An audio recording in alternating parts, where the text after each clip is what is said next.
WVEC-TV, plan. Here we go. This is Jeff McKay, ABC News.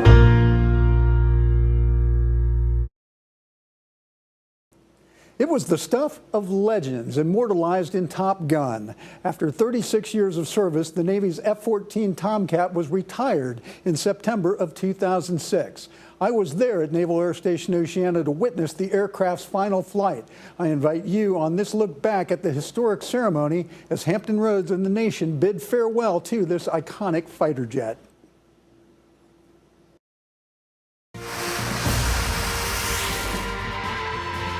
The final flight of the F-14, sponsored by Smithfield Foods and 13 News. Good morning and welcome to Naval Air Station Oceana in Virginia Beach. I'm 13 News military reporter Mike Gooding. We are here for the final flight of the Navy's legendary fighter jet, the F-14 Tomcat, which is leaving naval service after 36 years. This will be an official Navy ceremony with a lot of pomp and a lot of circumstance. This is what they're calling actually the Tomcat's sunset ceremony. Over the last 36 years, the Tomcat has been a mainstay of naval aviation here in Hampton Roads. We've had the opportunity and the honor of seeing it fly overhead majestically with its swept back wings for years and years, and we've watched as our friends and neighbors from this master jet base have taken this airplane into countless wars and combat engagements. And of course, millions of Americans have admired this airplane from the movie the F-14 movie Top Gun, and now it all comes to an end today. Let us now go to the podium for some of today's ceremony. Strike Fighter Wing, United States Atlantic Fleet, arriving. Naval Air Forces, arriving.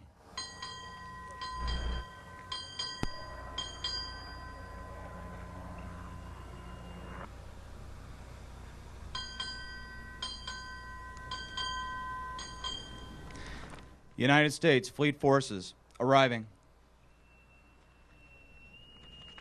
Parade the colors.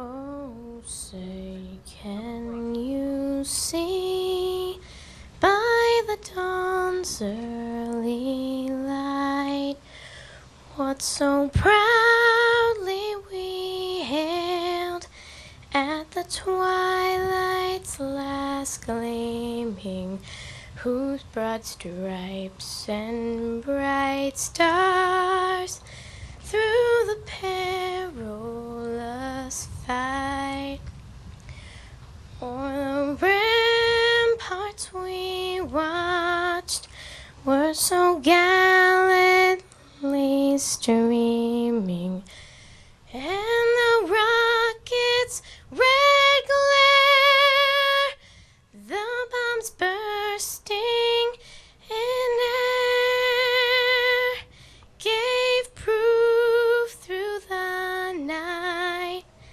that our flag was still there.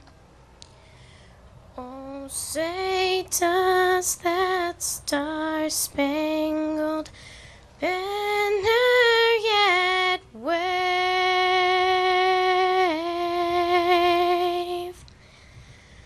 o'er the land of the free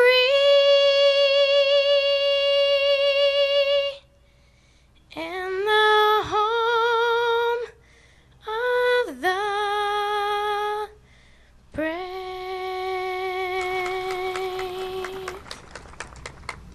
Retire the colors. Chaplain Oswald will now give the invocation.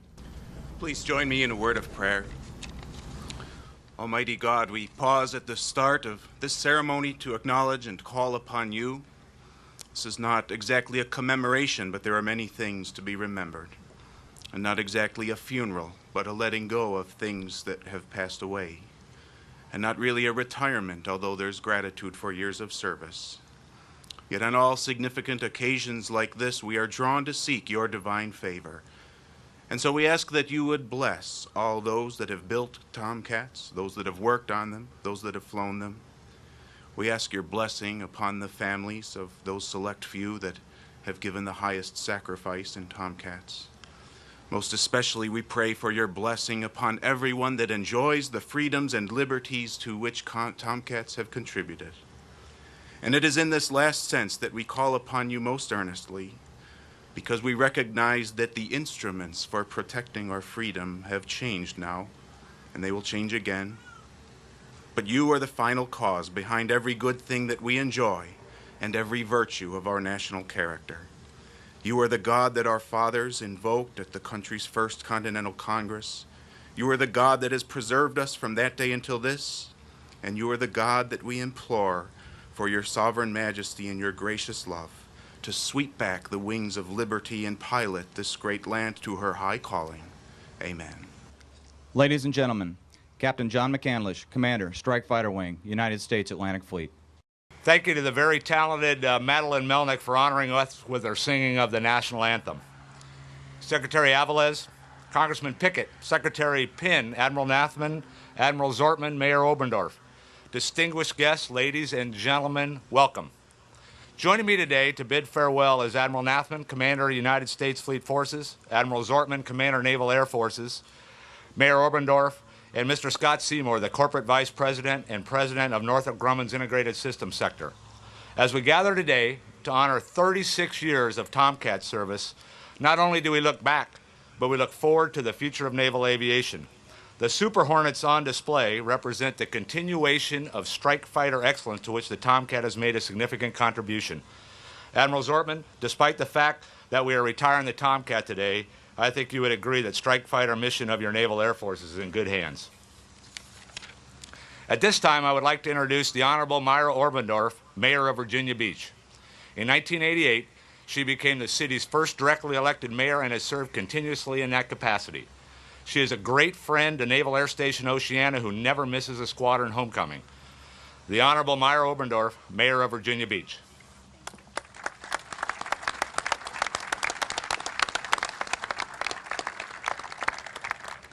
Good morning. I'd like to begin by saying thank you to the Navy for allowing the city of Virginia Beach to have a small part in this ceremony. And in that vein, I have here an official proclamation that will probably render the entire history of this wonderful plane. And I know that it's bittersweet. It's bitter to those of you who've had the good fortune to fly, to fight, to build, and to maintain her. But it's also sweet in that you're looking forward to the new planes and their abilities. Whereas today marks the end of an era, the Grumman F-14 Tomcat is officially retired from active duty after 36 years of dedicated service to this nation.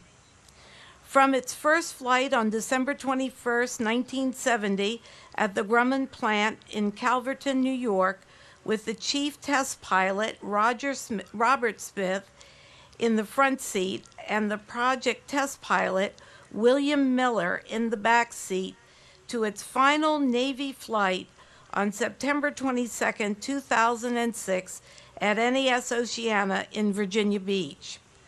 The Tomcat has earned its rightful place on the honor roll of the Navy aircraft. And whereas the Tomcat has served with great distinction, both in peacetime and combat, over Grenada, Lebanon, Libya, Bosnia, Kosovo, Afghanistan, and Iraq. The combat that proven Tomcat has lived up to its motto, any time, baby, by displaying its air-to-air claws in a decidedly one-sided engagement against Libya in 1981, again in 1989, and conducted the only mid-air interception and capture of terrorists in 1985. And whereas the versatile Tomcat completely transformed itself from the premier air superiority fighter and tactical air reconnaissance aircraft to the most potent naval strike fighter flying for our Navy's aircraft carriers with the Corporation of Landriv Market Targeting System at NAS Oceana. And whereas the true legacy of the Tomcat not only belongs to its courageous pilots and radar intercept officers, but to those unsung heroes, the dedicated professionals who launched, recovered, and maintained it in good weather or bad, and at all hours of the day and night. Whereas there is another group of special men and women that should never be forgotten, those squadron mates who gave their all as they flew the Tomcat on their final sortie. And whereas the legend, history, traditions, and camaraderie associated with the Tomcat will live on through endless and colorful sea stories told by those who flew it, those who maintained it, and through their efforts of those that participate in the Tomcat Association. And whereas the Tomcat Air Crews, dedicated support personnel, and their dependents, who have also left an indelible mark of excellence on the proud history of the NAS Oceana and our city. Now, therefore, I, Myra E. Obendorf, Mayor of the City of Virginia Beach, do hereby proclaim September the 22nd, 2006 as Tomcat Day in Virginia Beach, and I call upon all of our citizens to pause, honor, and praise all who have been associated with this military aircraft, and it's given under my hand and seal. Virginia Beach, we love the Navy, and today the Tomcats are the top of the list. Thank you all, and God bless. Having started his career in the F-14 Flight Desk Department at Calverton, New York, it is only fitting that our first guest speaker joins us today when the last Tomcat is farewelled. Mr. Scott Seymour is the Corporate Vice President and President of Northrop Grumman's Integrated Systems Sector. He is a United States Marine Corps veteran and has been with Northrop Grumman since 1983. Please welcome Mr. Scott Seymour.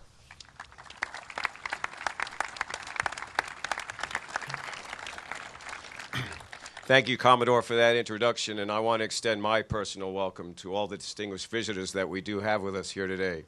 I have to say, wow, what an impressive gathering, so many Tomcat pioneers, and I have to tell you, I'm a bit awestruck and certainly honored to be up here addressing such an impressive crowd. It's truly a privilege.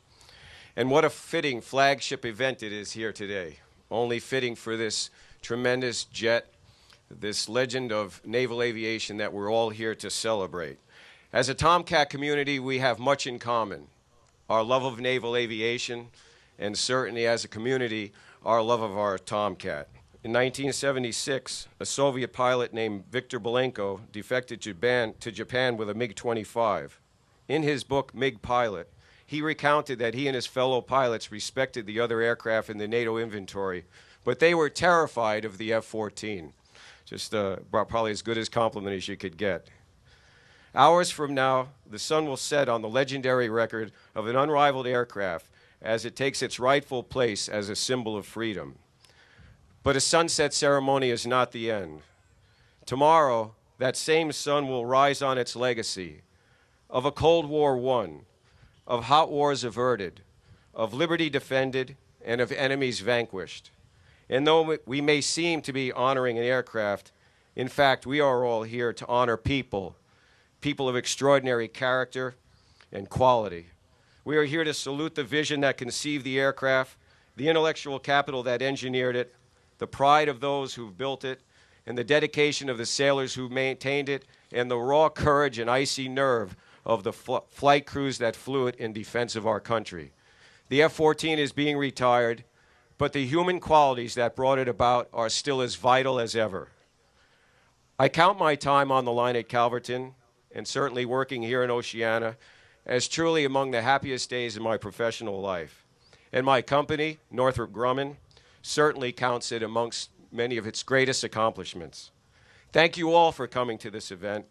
Thank you for your contributions to the success of the Tomcat, and more than anything else, thank all of you for your service to your country. God bless you, and thank you. It is with great honor that I introduce Admiral John Nathman, Commander, United States Fleet Forces Command. Admiral Nathman is a native of San Antonio, Texas, and a graduate of the United States Naval Academy.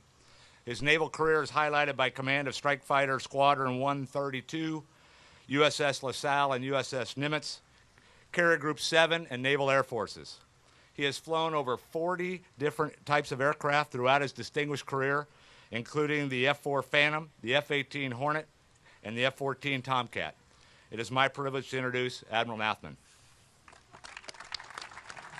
Thanks, you know, I'm not sure how to capture 36 years of service of this aircraft that it provided to our country in just a few short minutes. Because it's as much about this remarkable combat jet, the Tomcat, as it is about the people committed to its operational success. 36 years includes many milestones, as one would expect, but it also means there were some 4 generations of men and women who flew, fixed, and fabricated this machine. The F-14 Tomcat was an aircraft with great speed, endurance, and maneuvering. But because of its toughness, it had great resilience. We lost a lot of jets along the way, and a lot of friends. Crews that were first to experience split flaps, compressor stalls in the approach turn, the thump bang of an engine coming apart, or a flat spin lost their jets and often their lives. Luck and skill both played a part in surviving and then thriving in the Tomcat. That airplane could be tough to fix. As maintenance officer in VF-51 on the USS Kitty Hawk, one of my experiences, which all of us share, was waiting all night long to get an aircraft swapped out of Hangar Bay 3, or for the yellow shirts to finally give us a wing sweep spot so our squadron maintainers could fix that flap caution light. Now here you can insert whatever fix it you want to do, whatever gripe that we had, because often it took a wing sweep spot to get it fixed. Think of how our maintenance men and women dealt with spoiler rigging, Kapton wiring, 119 fasteners in the left glove relay rack, the aft fixed cowls, daily doors, leading edge flap torque tubes, engine rigging. This list goes on and on. Despite this, but really because of these challenges, the men and women who fixed the Tomcat were totally committed to it. Our maintainers sought out orders to return again and again in their careers to squadrons flying the F-14.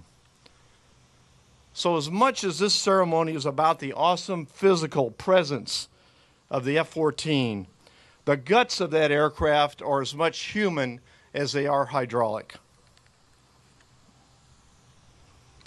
The Tomcat is a tribute to the sweat, some blood, some tears of men and women whose teamwork, ingenuity and troubleshooting, and finally a testimony to their very personal skill and determination to get that aircraft to the catapult. That allowed us, who crewed the aircraft, to bring our assigned missions to a successful conclusion. And this was the great experience of the F-14. The bonding and the satisfaction we all shared because of the F-14 Tomcat. In my judgment, the legacy of this aircraft is not the Top Gun movie. The legacy of the F-14 is found in America's commitment to win the Cold War. Although never firing a shot in anger, the F-14 represented the capability of the U.S. Navy to take its aircraft carriers and their comprehensive striking power to the littorals of the Soviet Union. The F-14's capability to protect, because Grumman built the aircraft around its weapon system, gave the fleet the ability to close the fight and stay, a most significant part of the equation of America's win. The F-14 had many missions: air defense, air superiority, strike, close air support, reconnaissance, among many others, which it completed successfully over 36 years to the benefit of the peace and security of this nation. It ends its career at the top of its game, a premier naval strike fighter. But it's really not an end. The Tomcat lives on through its enduring mission. It lives on through the men and women committed to those missions. It's a transition from one superb aircraft to another, the Tomcat to the Super Hornet. And so when you see the Super Hornet flying out of Naval Air Station Oceana, remember the Tomcat through those Northrop Grumman twin tails. I believe I don't have the right to have the final say. So please join me in a grand naval tradition by standing and offering 3 cheers in farewell to the Tomcat. Now, I know there's a lot of emotion out there, so you can scream, you can yell, you can cry. Doesn't really matter, but I want the world to hear us. Farewell to the Tomcat. Hip, hip, hooray! Hip, hip, hooray! Hip, hip, hooray! Now launch the final flight of the F-14. Ladies and gentlemen, please direct your attention to the F-14 Tomcat parked on the flight line to your left. The pilot and radar intercept officer have completed their pre-flight checks and are manned up to initiate their launch procedures for the F-14's ceremonial final flight. Their plane captain will guide them through the Tomcat launch procedures. At the completion of those procedures, the aircrew will taxi, take off, perform a farewell flyby, and depart en route to the retirement of aircraft Bureau number 163904. Many of these F-14s have gone off to the Davis Moth and Boneyard in Arizona. This particular one actually is going to end up in a museum. So you get the impression from hearing these aviators talk, the F-14 means so much to the men and women who've flown this magnificent machine. A short time ago, we got to talk to one of them, a very familiar face here to many people in Hampton Roads. What is so special about the Tomcat? I think just the size and what it does. It was the premier air-to-air fighter in the mid-'80s, and then after Desert Storm, we slapped some bombs on it, and it did precision strike in the next Gulf War. And it's got great legs, meaning it can fly a long way on its tank of gas and come back to the ship and land. So today, cause for celebration or cause for a few tears or both? I think a combination of both. The celebration is always great, but yeah, sure, a few tears have already been shed, but I tell you, this is probably one of the greatest events I've seen in 30 years and probably never see it again in my lifetime as far as the people, the camaraderie we had here. We have transitioned to the FA-18 ENF Super Hornet as a replacement of the Tomcat. Just can't really replace it, but time marches on. It sure does. Yeah, you got to go. The F-14 was a little maintenance intensive. You had to spend a lot of time on it, and the maintainers had a tougher time with that one. And now with a Hornet, you've got a modern day airplane that's easier to maintain. I've heard a number of former Tomcat aviators do automotive analogies comparing it to a Corvette. Would that be accurate? Oh, I would say so. I'd say the F-14 was a Porsche myself when I was flying it, so it was great. Going to miss her?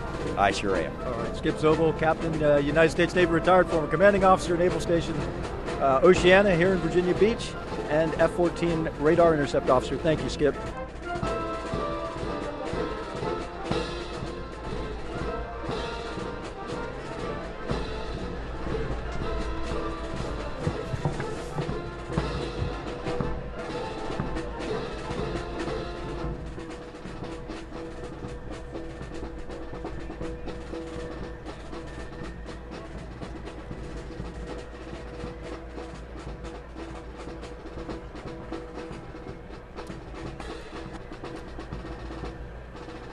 The last of a proud line of Grumman cats, the F-14 Tomcat, first flew on December 21st, 1970. Intended as a fleet defense fighter, the Tomcat evolved into a capable tactical reconnaissance platform. The forward air controller airborne platform of choice by our troops on the ground and one of the world's finest precision strike platforms. The F-14 has served proudly in all our nation's armed conflicts, from the skies over Saigon to Operation Iraqi Freedom. The F-14 Tomcat has been the subject of notoriety and adoration around the world as one of the world's most capable aircraft, as well as one of the most beautiful machines to grace the world's skies. I now invite you to direct your attention to the left for the F-14's ceremonial takeoff roll and witness nearly 50,000 pounds of thrust as the F-14 Tomcat accelerates down the runway.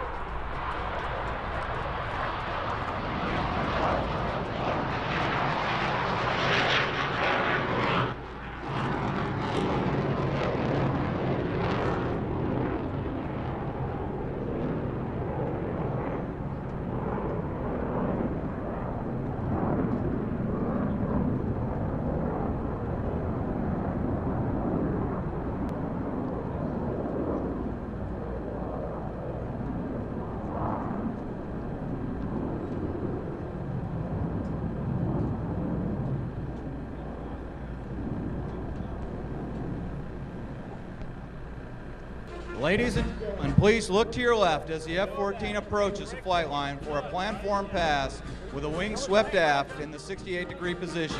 This pass will provide everyone the beautiful view of the famous Tomcat aft wing sweep profile, and a final salute to all the aircrew maintainers and manufacturers who have made the career of the F-14 such a resounding success. Fair winds and following seas. The final flight wouldn't come off without a hitch. We later learned the primary Tomcat experienced a last-second generator loss. The Navy was ready with a backup F-14, though, waiting at the end of the runway. It would be Lieutenant Commander Chris Richard and Lieutenant Mike Petronas behind the controls, giving the crowd what it came for, a ceremonial final flight. This concludes the F-14 final flight ceremony. Thank you for attending this historic event and bidding farewell to the venerable Tomcat. And with that, the F-14 Tomcat ends 36 years of active U.S. Navy service. Clearly, she will be gone, but not forgotten. I'm Mike Gooding. On behalf of everyone in 13 News and WVEC.com, thanks for joining us.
The final flight of the F-14, sponsored by Smithfield Foods and 13 News. The spirit of Hampton Roads.